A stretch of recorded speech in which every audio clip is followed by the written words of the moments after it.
young lad get in contact with me, and he says, Treb, I've got a problem. I mean, it's went into get diagnosed at another garage, and they said it could be quite it's electrical and it could be very expensive. So can I have a look at it?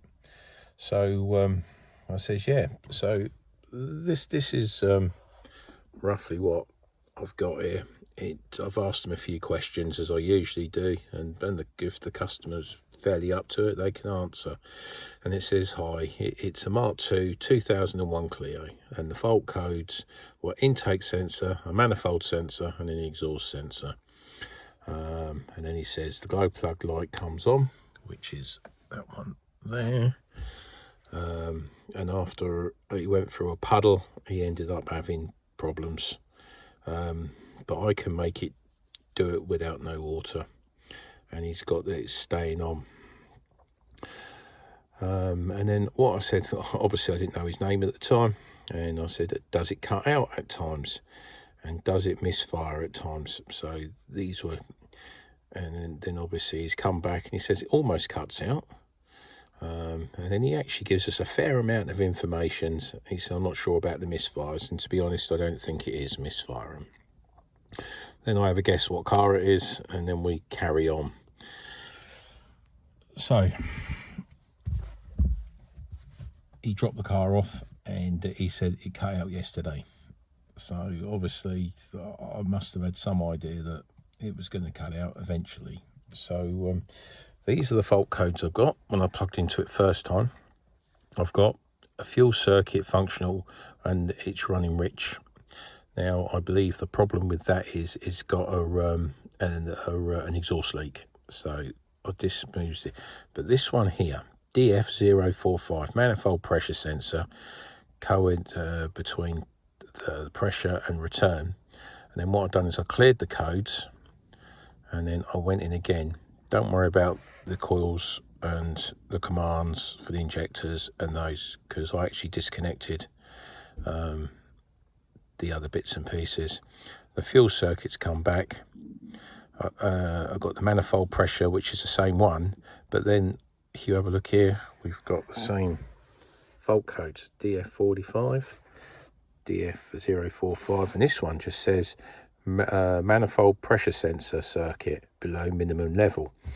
So reading up, doing a little bit of homework, I believe the problem is an electrical circuit between the map sensor and the actual, it could be ECU or it could be wiring. And if you're old like me, you'll remember the 1.2 with the ECU at the back of the engine. So let's see what we can do. We're going to do testing first. We're going to test the map sensor, and then what we'll do is we'll shake all the wires, and then what we'll do is we'll test to see what the ECU is telling us as well. And the other thing about this one is the wiring loom for the engine is obsolete, so you can't buy that. So obviously there's going to be a little bit of bypassing going on if it's that. If it's the map sensor, they're done with that old, but difficult to tell. And obviously the ECU wiring, so we'll check the ECU and go from there. Right, let's get cracking then and see what we can actually find, and get this young lad back on the road. Right, let's see what we do. Okay, as you can hear, that there's got a little blow in the exhaust, and what I did when I first started it, I got the map pressure to go really weird and wonderful. I've got no problem with the air temp, but what I did, I played around with these terminals, and it doesn't make much. Oh, hold on. Is that one?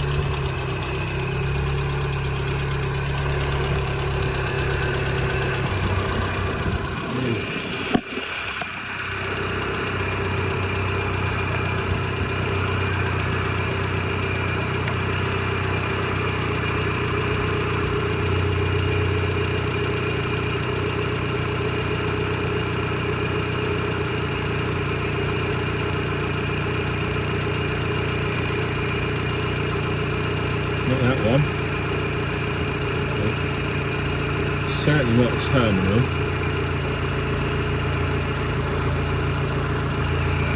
Just got to get this in the right place. And it's not the ECU one, because that would make it go.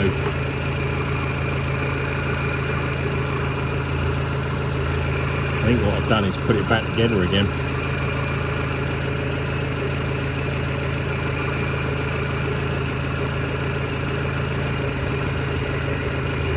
And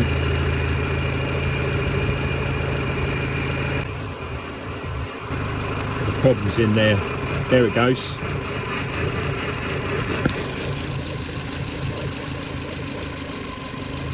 See the map sensor dropping? So there's a wiring fault between there and there. It's not the map sensor. So what we're going to do is we're going to take these off here, because you can't buy this. This is completely obsolete. I mean, there's nothing else that's making it do it. So the water, so the puddle, I don't know. Perhaps the water's getting in here somewhere. As you can see, there's something it doesn't like. As you can see, it's changing the manifold pressure.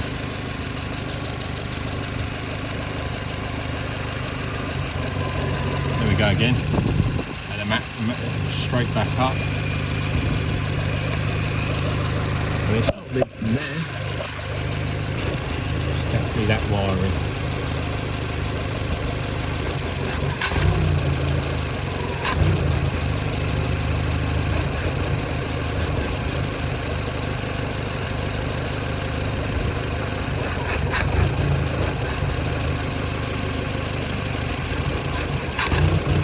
Definitely that wiring, and that's what's causing it. Right, let's find where that wiring goes, and we're going to have to bypass it. Well, I've just gone into the actual back of the map sensor, and I've got two minuses for some reason, and I don't understand why. But that looks like an inject coil signal, doesn't it? And it's on all three. Well, that's interesting, isn't it? That is interesting.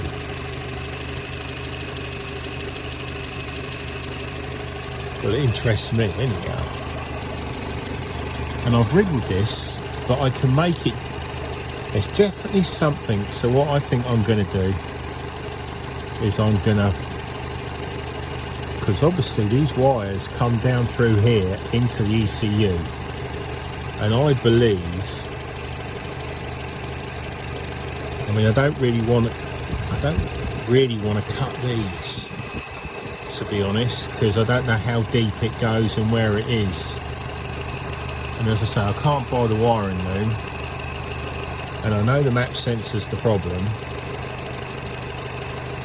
So I'm wondering, because these go to the actual coil packs, but then you've got the injectors going down here as well. And I don't know what's happening in here. I haven't got X-ray vision. But looking at that, that looks as though I've got some interference on the map sensor.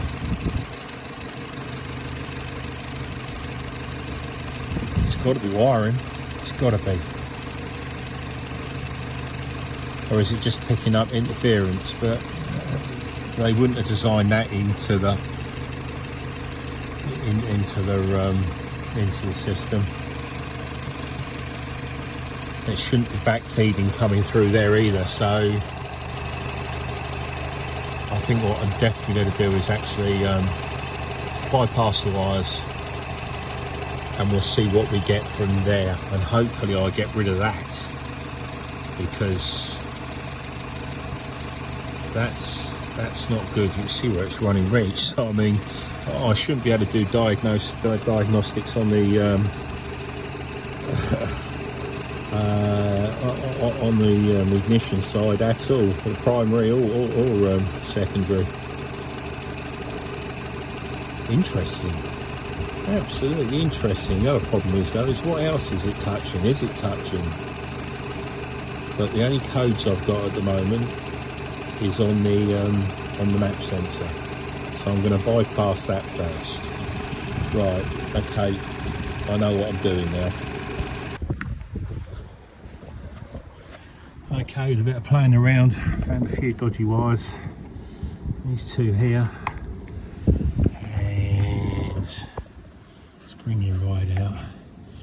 And then I had another one here. Oh yeah, this one here. And then with just a little bit of wriggling around, we've eventually got the one that fits into here. And obviously it must have been held in by a little bit, and it's finally broken off.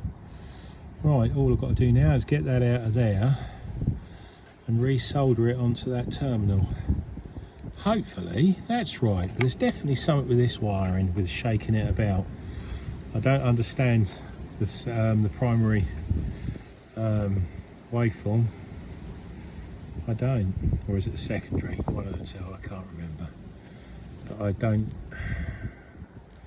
see. But I've looked at all the wiring. The wiring looks good now, apart from, as I say, 3. So let's get one in there and see what happens. I mean, flipping out. How can a car make you tell lies? I really don't understand. Well, so I fixed the wire back onto its terminal, and you can shake it now and nothing happens. But it was working at times. That's the thing. So obviously it must have had 2 couple of strands on there, and that was it. Fixed these 2 here. And then this one here had a fault as well, but I believe this one was the major issue from the terminal.